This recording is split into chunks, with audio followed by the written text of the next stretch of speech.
ஆகுபெயர் ஒன்றின் இயற்பெயர் தன்னைக் குறிக்காமல் தன்னோடு தொடர்புடைய வேறொரு பொருளுக்கு ஆகி வருவது ஆகுபெயர்.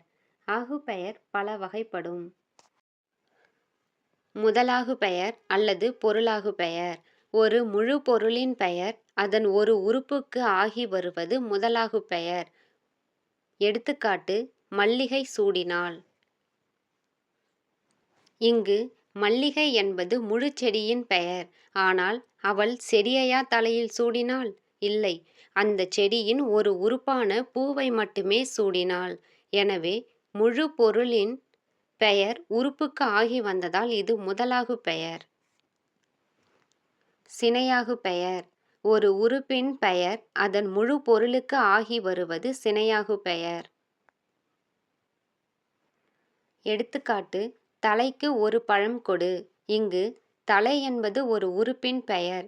ஆனால் பழத்தை வெறும் தலையிடம் மட்டும் கொடுக்க மாட்டோம், அந்த உறுப்பை கொண்ட மனிதனுக்கு கொடுப்போம்.